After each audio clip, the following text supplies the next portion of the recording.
Isiah Pacheco is the new beast mode? Well, that's what maybe we're going to talk about in today's show. You're watching the Chiefs Report by Chat Sports. I'm Jace Andrews, and well, the reason we talk about that is because that is one of the 5 Chiefs overreactions we are going to get to in today's show. But before we can get to any of those overreactions, I need you to type 10 if you love Isiah Pacheco, as boy, oh boy, he had one of the best games in his entire career yesterday. And well, I want you to show some love. Put 10 in the chat if you support Isiah Pacheco and you love what he did last night.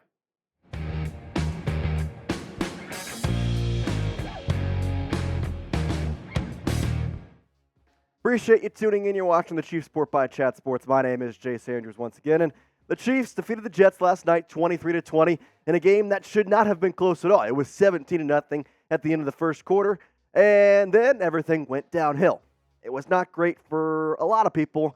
We'll kind of get into why it wasn't great and maybe some overreactions to what exactly happened in the second, third, and fourth quarter. But the big thing that I'm looking at, 2 interceptions for Patrick Mahomes. Zach Wilson, no interceptions. In fact, Zach Wilson was the first quarterback ever, college or NFL, to throw less interceptions, have more yards completing, and have a better completion percentage. Not too good. Not too good, which leads us into our first overreactions. Mahomes is not Mahomes. Now, I know what you're saying. It was just one bad game. You can't base it off that. But at the same time, he did not look good. He didn't. And the stat line, we talked about it. 2 interceptions, it's just not good. On top of which, the completion percentage, just over 50% is not bad. But the 203 yards, he did not have a good night in New York. He did not have a good night. Overall, the Chiefs did get the victory. He was key in that victory, especially on that long run. Whether you want to say it was holding or not, whatever. He got the run 25 yards, and he ended up sealing the victory with a run of 11, 12 yards, and then slid down, which, hurt some odds, but overall, he won the game for the Chiefs on that. He's a key part of the game, but at the same time, he did not look good. And I have to know, this Jets defense is good, but how worried are you? I mean, Mahomes just overall, his presence on the field, he kind of looked scared. He just looked like he was trying to find Kelce. He threw to Rashee Rice a couple times, but Rashee dropped the ball. MVS had 1 catch. He also had a ball that he probably should have caught. So let me know your concern level on Patrick Mahomes, 1 to 10 after this performance.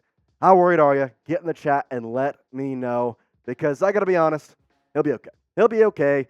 Now, he made key late plays. I just mentioned it. There was a couple of late runs that he sealed the game with. He had a 25-yard run on 3rd and long. He had a 12-yard run on another one that basically sealed the game. Slid down inside the 5-yard line and let the clock ran out. Without him, this game could be different. This game could have been a Jets victory, a Jets tie, or whatever you want to call it. Could have been an overtime. Either way, he'll be okay. It's one game. It's a good defense that he faced, and he made key plays late. And speaking of which, the next 5 games for him, they're not too bad, especially the next 4. Vikings, Broncos, Chargers, and at Broncos. I think you got to go 4 for 4 in those. I just don't understand how exactly you aren't going to win those 4. You're playing at Minnesota, who has looked absolutely terrible. You're playing the Broncos, who have looked even worse. The Chargers, who they're coached by Brandon Staley. That's all I'm going to say. But you got to win to the fence. You got to win until you face the Dolphins in Germany. And if you do not come out of these next 4 games 4-0, there starts to be a little bit of concern, because I know this offense is good, I know this defense is good, but you got to come out of here with 4 wins the next 4 games, and then you can go to Germany and take on a very powerful Dolphins offense, but that defense, it has not looked so good. All right, the second overreaction is Pacheco, the new beast mode. We mentioned this at the top of the show.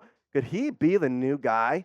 Well, boy, oh boy, he looked like it last night. He even got compared to it on the actual broadcast. 20 carries, 115 yards, including a 48-yard touchdown run in the first quarter. Dude was absolutely menacing, and we've talked about it all year. He is a hard-nosed running back. And you get 158 yards, he's not a receiving back, and yet he still had 43 receiving yards and 3 receptions with that. That's pretty dang good, and he got comparison to the original beast mode. Marshawn, Lynch, Seattle Seahawks, great. I got to be honest. He's a little bigger, but when you compare this photo to Pacheco, guess what? They're not that far off in all reality. You got the long hair flowing, and boy, oh boy, they are both insanely muscular. Overall, I think this is kind of what maybe the modern day beast mode looks like. Obviously, right now, the bigger backs, you don't really see a lot of those. It's more of the Isiah Pacheco type body style, little more lean, little more speed, but still kind of can pound through the zone. I think he could be the next beast mode, or maybe he is the modern day beast mode. But what do you think? I want you to type Y for yes if you think that Isiah Pacheco reminds you of Marshawn Lynch, or type in for no if you think, that's a stretch. I don't think he really reminds me of Marshawn Lynch. He's kind of a different style runner. Either way, I want you to let me know in the comments today. Type Y for yes if you think Pacheco reminds you of beast mode. Type in for no if he does not remind you of beast mode. All right, before we continue in today's overreactions, I got to tell you about Game Time, as Game Time is the fast and easy way to buy tickets for sports, music, comedy, and theater events near you.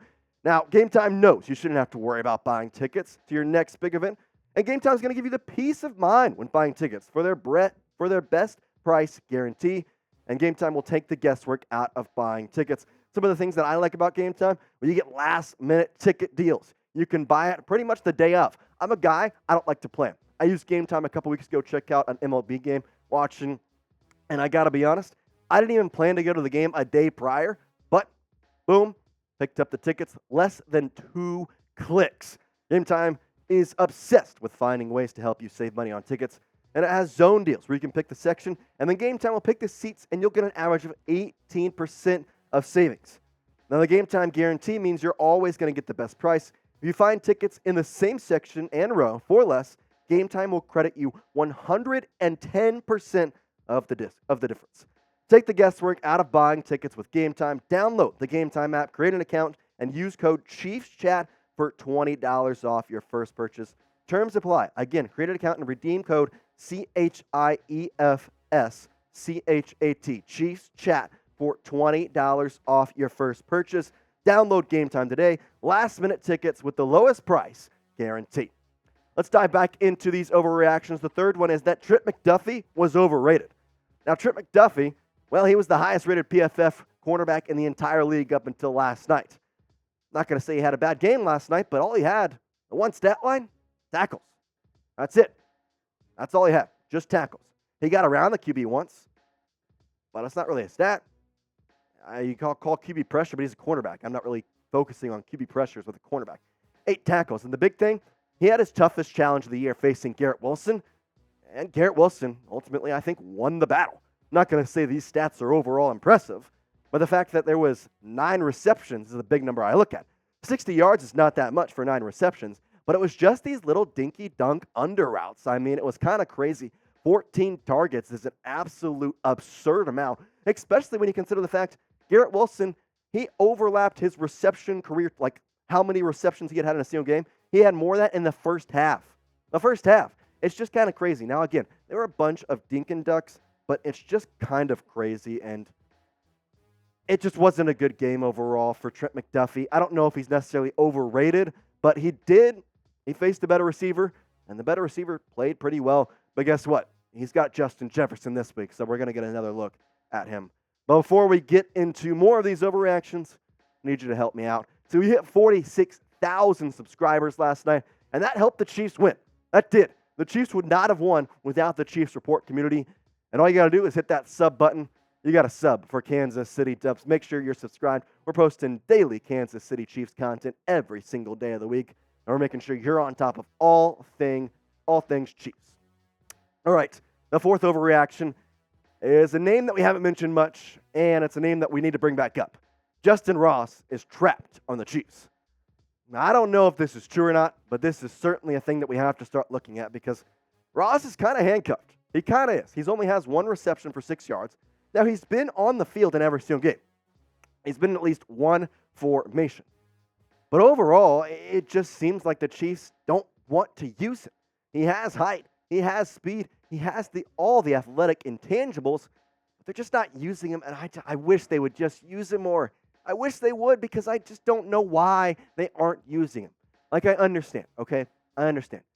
He's not going to be the complete product like he got with Sky Moore drafting him in the 3rd round. He's not going to be a Marquez Valdez-Scantling, a Kadarius Toney.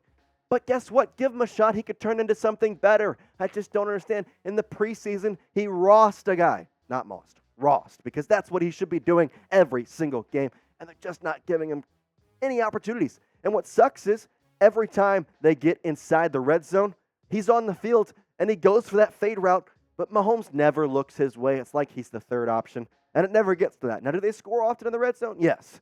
But at the same time, I'd like him to just throw one up there and try and give Ross a chance. Overall, I just want to see more of him. They said they were going to show him off. They said that all 7 wide receivers were gonna get work, and Richie James, who is now hurt, got more work than Justin Ross. And Justin Watson, who was the 6th wide receiver, he's also gotten more work than Ross. I just hope they use him more over the next couple weeks. Maybe he'll pop out, but you never know. The 5th overreaction is that Taylor Swift is a distraction to the Kansas City Chiefs, and that is why it was such a close game late. They got up 17-0, and then it was not about the game. It was about Taylor Swift. I will admit, she was at the game last night. That was a clear statement point in the broadcast, in social media. It was all over the place. She was the talk of the town.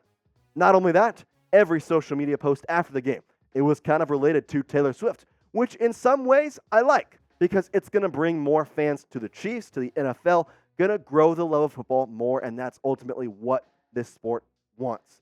Growing the love, growing the family of not only the Chiefs, but the NFL. And I don't really think you can put this on Swift. Like, I understand that, yes, it was very apparent that the broadcast almost cared more about Taylor Swift than they did the actual game. But at the same time, it just wasn't like the Chiefs just stopped playing well. It wasn't like they were forcing balls. It wasn't like they were looking up to her every time. It's not really on her. And at the same time, you also got to look at the stats with and without her. When she has been in attendance, 64 points. Without her in attendance, 37 points. The same amount of games. It's the same amount of games. Now, I understand 41 of those points came against the Bears, but at the same time, you scored 20 against the Lions and 17 against the Jaguars. Well, you scored 41 against the Bears and then 23 against the Jets. Both of those are more than either of the first 2 games. Listen, I don't know if she's going to show up to too many more games just because she has an international tour coming up, and I kind of assume her to only come to a couple more games, but it grows the game for football. It grows the Chiefs fan base.